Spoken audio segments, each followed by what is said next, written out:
Brother Nilo? Brother Nilo, salamat dito sa iyong loudspeaker. Masaya tayo mga kapatid, kasama natin si Brother Nilo at ang kanyang family.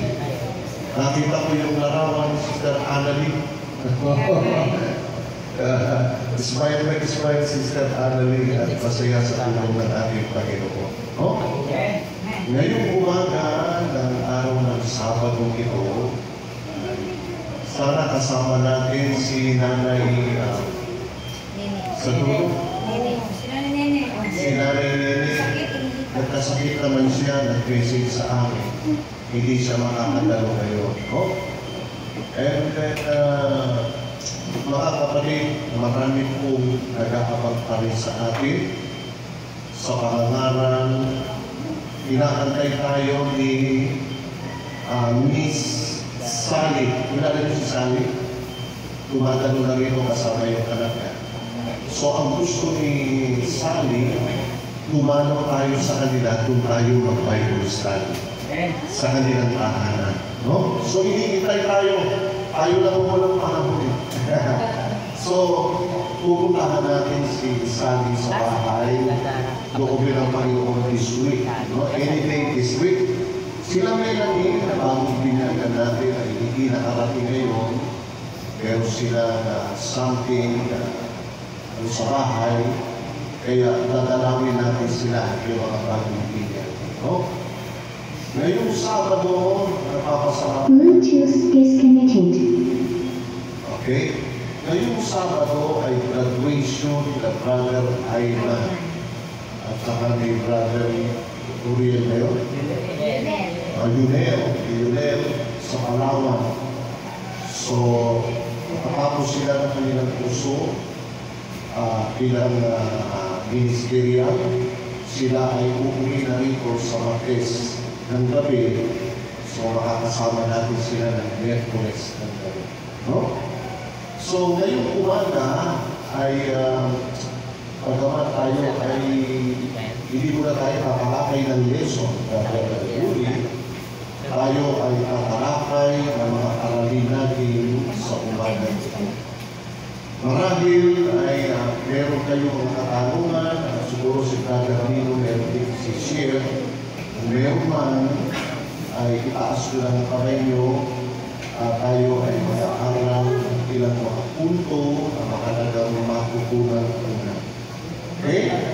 So yung aking bagong binyagan ay nandito yata sa palikuran ngayon. Si Sister Mary Joy. Siya po, Brother Lino, ay aanib sa Iglesia ni Cristo. Kasi pinagalingan nyo rin siya po ay patuloy na nag-aaral ng banal na kasulatan. Pero ating po tatalakayan sa Brother Yuri may kinalaman sa tinatawag na usapin ngayon.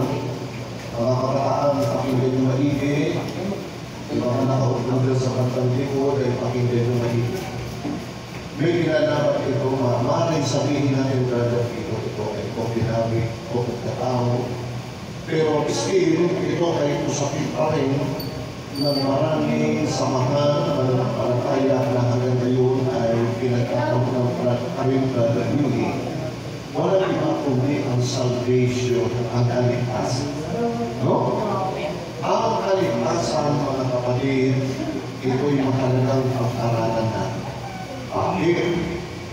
Mangyari sa buhay natin ngayon, nakataya ang ating kaligtasan. See? Pakinggan natin sa isang aral ng Biblia sa Galatia sa 7. Pero nais iparating ng Panginoon sa atin na dapat na muna natin malaman. Sa 7 ng aklat ng Galatia, ganito ang kababasahan natin.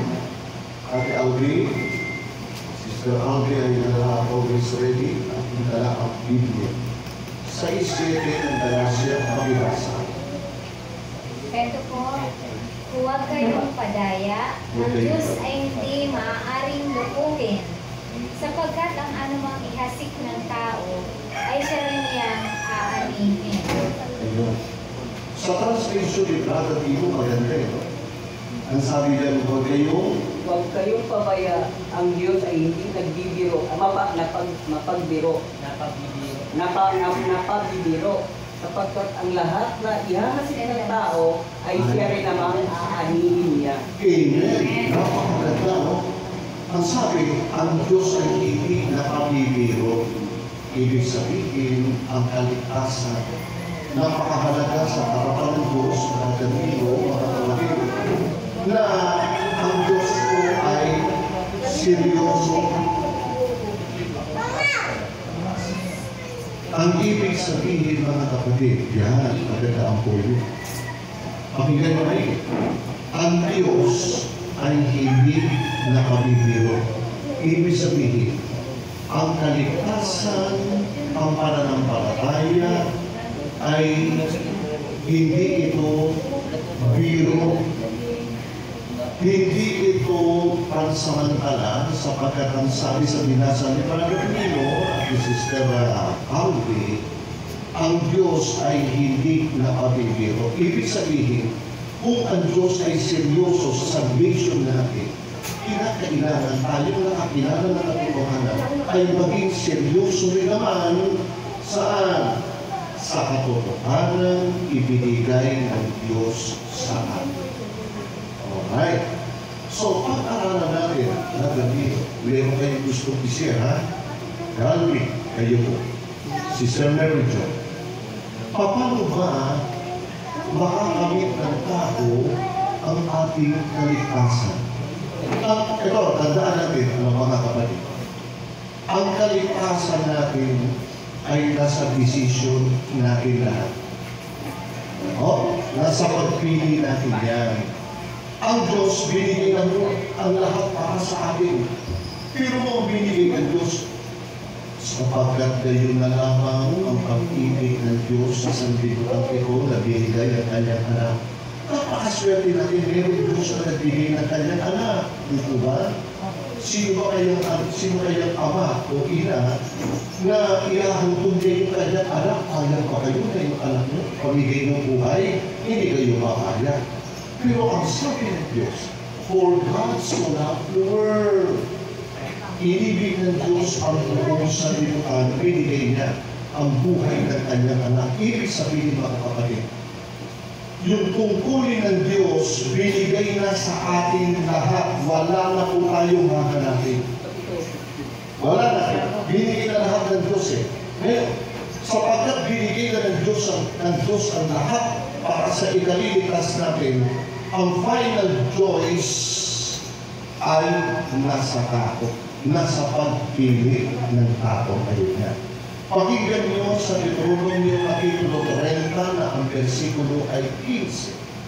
Alam na natin ang katotohanan ngayon, ang pagpili na ng Sister Mary Joy kung tayo ay mananatili doon sa katotohanan na natutunan.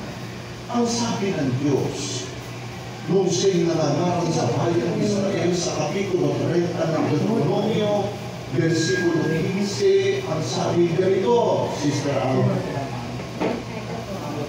Tingnan mo, inilagay ko sa harapan mo sa araw na ito ang buhay at kabutihan, kamatayan at kasamaan. Naganda brother dito, no? Tingnan ninyo. Ibig sabihin gamitin natin yung ating mata. Pag sinabing tingnan, ay pagpas na natin. Ang sabi ng Panginoon, basta ninyo, inilalagay ko sa inyo ang alin, Sister Alvi, ano nilalagay sa harapan natin? Ang buhay, kabutihan, at kamatayan, kasamaan. Ibig sabihin, yung kasamaan, nagbubunga ng kamatayan. Yung paggawa ng mabuti, nagbubunga ito ng buhay. Kaya sabi ng Panginoon, dalawang bagay ang nilalagay ko sa inyo, mabuti at masama. Ngayon, yung freedom of choice natin, yung kalayaan ng pagpili natin, hindi pinakikilawan ng Diyos, hinahayaan ng Diyos tayo ang mamili. Kaya kami utak tayo eh. Pakinggan ninyo, ibaba ninyo ang talata sa 19. Ito gusto ng Diyos. Ganun ang halian natin. Binala ka ng kaldero. Alright. Pakibasa, Sister, verse 19, ibaba nyo na. Tinatawagan ko ang langit at ang lupa bilang saksi laban sa inyo sa araw na ito, na aking inilagay sa harapan mo ang buhay at kamatayan, ang pagpapada at sumpa. Kaya piliin mo at ng iyong binhi ang buhay upang ikaw ay mabuhay. Amen. Amen. Bagamat nasa harapan natin ang dalawang bagay, mabuti at masama ang buhay at kamatayan, kaya piliin mo ang buhay. Gusto ng Diyos, mabuhay po tayo. Diba, sinabi ko na, Yes. tawag nito, nilagay ko sa inyo ang buhay at ang kamatayan, ang pagpapala at ang sumpa. Pero, ang sinabi ng Diyos pa rin, piliin mo ang Piliin buhay. mo. Ganda, Brother Tino. No? Mamili pa rin tayo. No? So nakita ni Brother Tino yung tinatawag natin yung free will. Yung kalayaan ng pagpili natin. Napakabait ng Diyos. No? At mga kapatid, kayo ganito, paano tayo malilitas? Napakaraming samahan, Brother Tino. Maraming samahan. Merong Baptist Church. Yung lalaki ay pastor ng Baptist, pero ang asawa niya, mga anak niya, Adventist. Kausap ko palagi. Nagkakausap kami sa Facebook. Hinahamon ako ng debate. Kaya ayaw ko makipag-debate naman. Ika niya, kayong mga Sabatista. Ano kayo matitigas ang puso nyo. Sabi sa akin. Old Testament kayo. Hindi naman ako na. Ang sabi, patanungin kita, Eric, hindi na ba kayo sumusunod sa Old Testament? Hindi na New Testament pa. Sige, New Testament. Pwede ba magtanong? Pwede. May kapaskusan yung tanong ko, huwag ka magagalit. Ang tanong ko, Brother Tino, tuloy ka ba o hindi? Tuloy. Nakatawa si Joy. Bastos yung tanong mo, di ba? Personal Tuloy ka ba o hindi? Tayo sa kautusan ni Moises, hindi ang tanong ko, circumcised ka ba o hindi? Kita niya, circumcised. Kita mo, sinungaling ka. Pag ikaw pastor ka, nagpatuloy ka, ibig sabihin na sa ilalim ka na kautusan ni Moises. Basa. Gawa. 15. 15, versikulo 1 hanggang 2. Pakinggan niyo.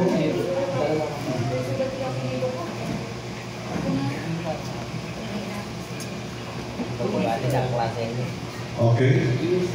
15, versikulo 1 hanggang 2. O, basahin niyo. May Bible kayo? Wala kayong Bible? Ay, pag-umaw yung Bible sa